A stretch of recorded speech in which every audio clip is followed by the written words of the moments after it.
আসসালামু আলাইকুম। উদ্ভাবক বিএসসি নার্সিং কোচিং এর বাংলা ক্লাসে সকলকে স্বাগত। সঙ্গে আছি আমি আমিনুল ইসলাম জিসান। আজকে আমাদের ক্লাসের বিষয়বস্তু প্রত্যাবর্তনের লজ্জা। লিখেছেন শ্রদ্ধেয় কবি আল মাহমুদ। প্রথমে কবি পরিচিতি সম্পর্কে জেনে নিব।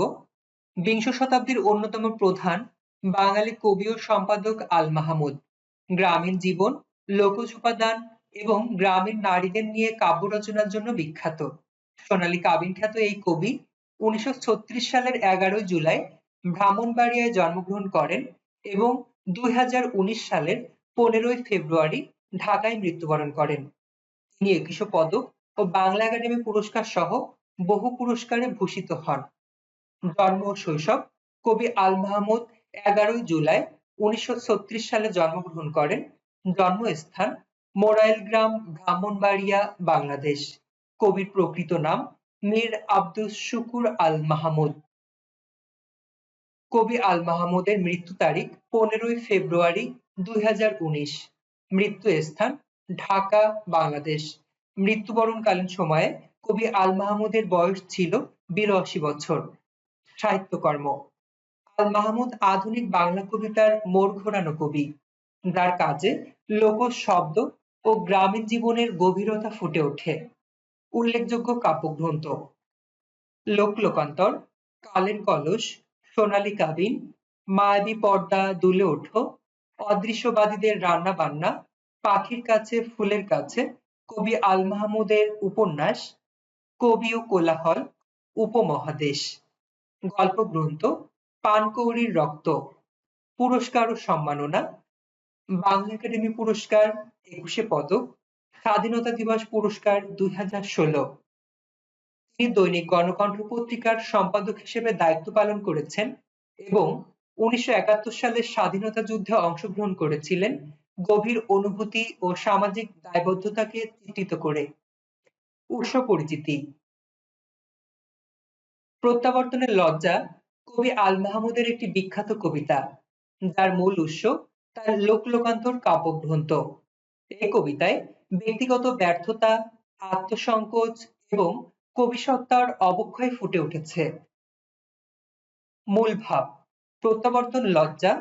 আমাদের যে প্রত্যাবর্তনের লজ্জা কবিতার মূল ভাব যদি বলতে যাই, প্রত্যাবর্তনের লজ্জা কবিতার মূল ভাব হলো দীর্ঘ প্রবাস বা নির্বাসন শেষে নিজ দেশে ফেরা ব্যক্তির আত্মগ্লানি, আত্মসমালোচনা এবং সমাজের প্রতি দায়বদ্ধতা, যেখানে কবি নিজের অতীত ভুল, বিচ্ছিন্নতা ও সমাজের অবহেলা নিয়ে লজ্জিত হয়ে ফিরে আসেন এবং সেই গ্লানি মুছে ফেলে শিকড়ের কাছে ফিরে যাওয়ার আকুতি জানান, বিশেষত গ্রাম বাংলার সরল জীবন ও প্রকৃতির কাছে। কবি এখানে বীরের বেশে নয়, বরং সাধারণ মানুষ হিসেবে ফিরে এসে মাটির কাছে, সাধারণ মানুষের কাছে ক্ষমা প্রার্থনা ও ভালোবাসার আশ্রয় খোঁজেন। সংক্ষেপে বলতে গেলে এটি এক ব্যক্তি ও তার সমাজের মধ্যকার বিচ্ছেদ, বিচ্ছিন্নতার বেদনা এবং পুনর্মিলনের গভীর আকুতি নিয়ে লেখা একটি আত্মজৈবনিক কবিতা, যা শিকড়ের কাছে ফিরে আসার মাধ্যমে আত্মিক মুক্তি খোঁজে। এবার আমরা প্রত্যাবর্তনের লজ্জা কবিতায় চলে যাব। আমাদের যে প্রত্যাবর্তনের লজ্জা, প্রথমেই আসি প্রত্যাবর্তনের লজ্জা শব্দের অর্থ কি বা কবি কোন অর্থে ব্যবহার করেছেন। কবির অর্থে প্রত্যাবর্তনের লজ্জা অর্থ আধুনিক জীবন ছেড়ে নিজের নারীতে ফিরে আসা। আধুনিক জীবন ছেড়ে নিজের নারীতে ফিরে আসা। আমাদের কবিতার শুরুতে বলা হয়েছে, শেষ ট্রেন ধরবো বলে একরকম ছুটতে ছুটতে স্টেশনে পৌঁছে দেখি নীলবর্ণ আলোর সংকেত। অর্থাৎ কবি যখন স্টেশনে ছুটতে ছুটতে পৌঁছায় তখন ট্রেন ছাড়ার ইঙ্গিত দিয়ে দিয়েছে। ট্রেন ছাড়ার ইঙ্গিত কিভাবে বুঝলো? নীল বর্ণের আলোর সংকেত। হতাশার মতন হঠাৎ দারুণ হুইসেল দিয়ে গাড়ি ছেড়ে দিয়েছে। এখানে কবির ব্যর্থতার চিহ্ন বা পরাজয়ের অনুভূতি প্রকাশ করেছে। যাদের সাথে শহরে যাবার কথা ছিল তাদের উৎকণ্ঠিত মুখ, তাদের উৎকণ্ঠিত মুখ। এখানে উৎকণ্ঠিত শব্দের অর্থ চিন্তিত। যাদের সাথে আমার শহরে যাবার কথা ছিল তাদের চিন্তিত মুখ। তারা জানালায় উবুর হয়ে আমাকে দেখছে, হাত নেড়ে সান্ত্বনা দিচ্ছে। আসার সময় আব্বা তাড়া দিয়েছিলেন, গোছাতে গোছাতেই তোর সময় বয়ে যাবে। তুই আবার গাড়ি পাবি। এখানে কবির বাবা তাকে সতর্ক করে দিয়েছিলেন, কারণ কবি যে ঢিলেমি করছে, কবি যে স্টেশনে যাবে, ট্রেন ধরবে, কবি গোছাতে গোছাতে অনেক সময় লেগে যাচ্ছে, এজন্য কবির বাবা তাকে সতর্ক করছে। আম্মা বলছিলেন, আজ রাত না হয় বই নিয়েই বসে থাক, আজ রাত না ঘুমিয়ে পড়, যাতে ট্রেন মিস না হয়। আমার কথার উদ্দেশ্য হলো, আজ রাত না ঘুমিয়ে পড়তে বলে, কারণ না ঘুমিয়ে যদি পড়ে তাহলে ঘুমিয়ে পড়বে না, আর যখনই ঘুমিয়ে পড়বে তখন ঘুম থেকে উঠতে দেরি হলে ট্রেন ধরতে মিস হয়ে যাবে। কত রাত তো অমনি থাকিস। আমার ঘুম পেল, এক নিঃস্বপ্ন নিদ্রায় আমি নিহত হয়ে থাকলাম। এখানে কবির আত্মপরাজয়ের প্রতীক হিসেবে কবির নিঃস্বপ্ন নিদ্রায় নিহত হওয়ার কথা বলা হয়েছে। অথচ জাহানারা কোনোদিন ট্রেন ফেল করে না। ফরহাদ আধ ঘন্টা আগেই স্টেশনে পৌঁছে যায়। লায়লি মালপত্র তুলে দিয়েই আগেই চাকরকে টিকিট আনতে পাঠায়। এখানে কবির ভাই বোনের কথা বলা হয়েছে। জাহানারা হলো কবির বোন। জাহানারা কবির বোন, যে কিনা কোনোদিন ট্রেন ফেল করে না। ফরহাদ হলো কবির ভাই, যে আধা ঘন্টা আগে স্টেশনে পৌঁছে যায়। লাইলি আমাদের কবির বোন, যে মালপত্র তুলে দিয়ে আগেই চাকরকে দিয়ে টিকিট কিনতে পাঠায়। নাহার কোথাও যাওয়ার কথা থাকলে আনন্দে ভাত পর্যন্ত খেতে পারে না। এই পুরো চরণের মাধ্যমে কবি বোঝাচ্ছে, অন্যদের মধ্যে যেমন আগ্রহ থাকে, কবির মধ্যে তা নেই। কবির ভাই বোনদের মধ্যে যে আগ্রহ আছে, এই আগ্রহের মধ্যে কবির এখানে কোনো আগ্রহ নেই। কবির ভাই বোনরা যেভাবে আহ শহরে যাওয়ার জন্য উঠে পড়ে লেগে থাকে বা আগে থেকে গুছিয়ে থাকে, কবির মধ্যে তেমন কোনো আগ্রহ আমরা খুঁজে পাচ্ছি না। এদিকে কবি বলতেছে, আর আমি এদের ভাই, বলছে আর আমি এদের ভাই, 7 মাইল হেঁটে শেষ রাতে গাড়ি হারিয়ে, শেষ রাতে গাড়ি হারিয়ে। কারণ কবি শেষ রাতে যখন 7 মাইল হেঁটে স্টেশনে এসেছিল, তখন তার গাড়ি মিস হয়ে যায়। এখানে ব্যর্থতার উপলব্ধির কথা বলা হয়েছে। এক অখ্যাত স্টেশনে কুয়াশায় কাঁপছে।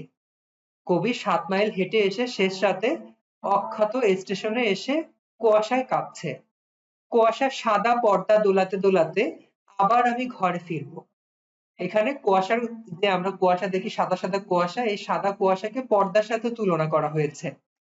কবি বলতেছে, কুয়াশার সাদা পর্দা দোলাতে দোলাতে আবার আমি ঘরে ফিরবো।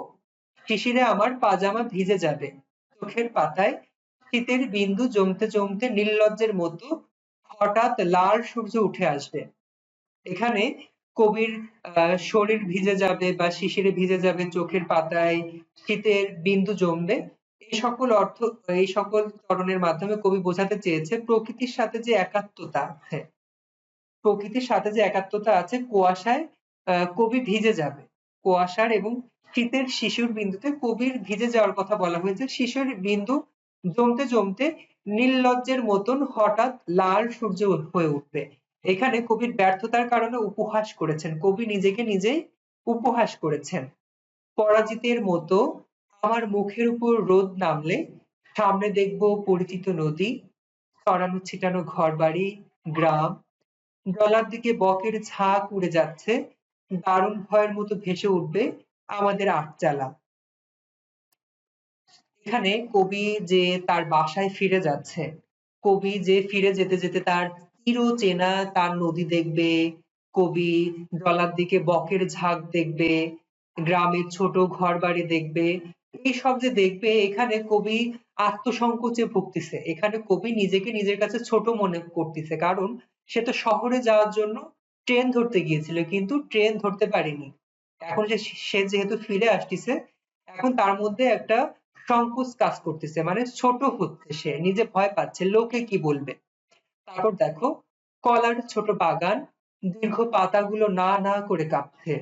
বাড়ি ফেরার যে সংকোচ, এই সংকোচকে কবি দীর্ঘ পাতাগুলো না না করে কাঁপছে, মানে দীর্ঘ পাতার সাথে তুলনা করেছে, পাতারা যে হেলে দুলে না না করছে। অনেক সময় আমরা বলি যে যখন বাতাসের শব্দ হয় প্রচন্ড, তখন আমরা নিজেরা ইমাজিন করি বাতাসে গুনগুন করে কোন একটা গানের ধ্বনি আমরা শুনতে পাই। কবিও তেমন একটা ধ্বনি শুনতে পাচ্ছে, দীর্ঘ পাতাগুলো না না করছে কবিকে দেখে। বৈঠকখানা থেকে আব্বা একবার আমাকে দেখে নিয়ে মুখ নিচু করে পড়তে থাকবেন। ফাবি আইয়া আলা ইরাব্বিকু ফাবি আইয়া আলা ইরাব্বিকুমা তুকাজ্জিবান। অর্থাৎ আল্লাহর নিয়ামত নিয়ে আমরা তৃপ্ত হতে পারি, কিন্তু তারপর তারপর আবার কি? কবি কবির বাবা তাকে টিটকিরি মেরে কথাটা বলল যে আল্লাহর নিয়ামত নিয়ে আমরা তৃপ্ত হতে পারি। আল্লাহ আমাদের যতটুকু নিয়ামত দিয়েছে ততটুকুই সন্তুষ্ট আমাদের থাকা উচিত। শহুরে জীবন বা শহুরে যে গ্রামকে ভুলে যাওয়া, এটা আমাদের একেবারেই কাম্য নয়। তারপর দেখো, বাসি বাসন হাতে আম্মা আমাকে দেখে হেসে ফেললেন। ভালোই হলো তুই ফিরে আসা। তুই না থাকলে বাড়িঘর একেবারে কেমন শূন্য হয়ে যায়। হাত মুখ ধুয়ে আয়, নাস্তা পাঠায়। এখানে মা বাবার মুখে স্বস্তি ও আনন্দর চিহ্ন আমরা দেখতে পাই।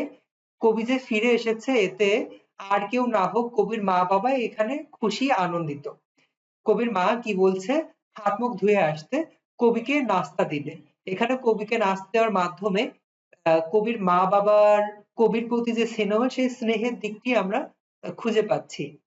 তারপর দেখো, আর আমি মাকে জড়িয়ে ধরে আমার প্রত্যাবর্তনের লজ্জাকে তুলে ফেলবো ঘষে ঘষে। এখানে মায়ের স্নেহের মাধ্যমে আত্মগ্লানি দূর করার কথা বলা হয়েছে। এখানে কবি যে শহরে যাচ্ছিল বা শহুরে জীবন থেকে ফিরে আসছে, এই ফিরে কবি আসতে চায়নি, তারপরেও কবি ফিরে এসেছে। কবি ফিরে এসে আহ কবির বাবা মা তাকে ইতিবাচক দিক থেকে গ্রহণ করেছে, এবং কবি চাচ্ছেন কবির যে বাবা মা তাকে যে স্নেহ ভালোবাসা দিয়েছেন, এই স্নেহ ভালোবাসার মাধ্যমেই তার মনের মধ্যে যে সংকোচ আছে, আত্মগ্লানি আছে, সেগুলো ঘষে ঘষে একদম পরিষ্কার করে ফেলবেন। এবার আমরা আমাদের আহ প্রত্যাবর্তনের লজ্জা কবিতা সম্পর্কে এতক্ষণ জানলাম। আমরা এখন গুরুত্বপূর্ণ কিছু তথ্য কণিকা সম্পর্কে জানবো। কবিতার গুরুত্বপূর্ণ তথ্য কণিকায় আমরা প্রথমেই দেখতে পাই কতগুলো প্রশ্ন যদি আমরা বলি। সহযাত্রীরা কবিকে সান্ত্বনা দিচ্ছিলেন কিভাবে? হাত নেড়ে নেড়ে। স্টেশনে আসার আগে কবিকে তাড়া দিয়েছিল কে? কবির আব্বা। তারপর দেখো, পৌঁছাতে পৌঁছাতে তোর সময় বয়ে যাবে, উক্তিটি কার? আব্বার। নিঃস্বপ্ন নিদ্রাকে কবি অভিহিত করেছেন নিহত হওয়ার সাথে। আজ রাত না হয় বই নিয়েই বসে থাক, উক্তিটি আম্মার। জাহানারা সম্পর্কে কবির বোন। কবিতায় কোনোদিন ট্রেন ফেল করিনি জাহানারা। ফরহাদ স্টেশনে পৌঁছায় আধা ঘন্টা আগে। কবিকে স্টেশনে পৌঁছাতে হয়েছিল 7 মাইল হেঁটে। কবি পৌঁছেছিলেন অক্ষত স্টেশনে। স্টেশনে কুয়াশায় কাঁপছিল কে? কবি। কবি প্রকৃতির কুয়াশাকে সাদা পর্দা হিসেবে অভিহিত করেছেন। কবির চোখের পাতায় জমবে শীতের বিন্দু। লাল সূর্য ওঠাকে কবি নির্লজ্জের মতো বলেছেন। লাল সূর্য ওঠাকে কবি নির্লজ্জের মতন বলেছেন।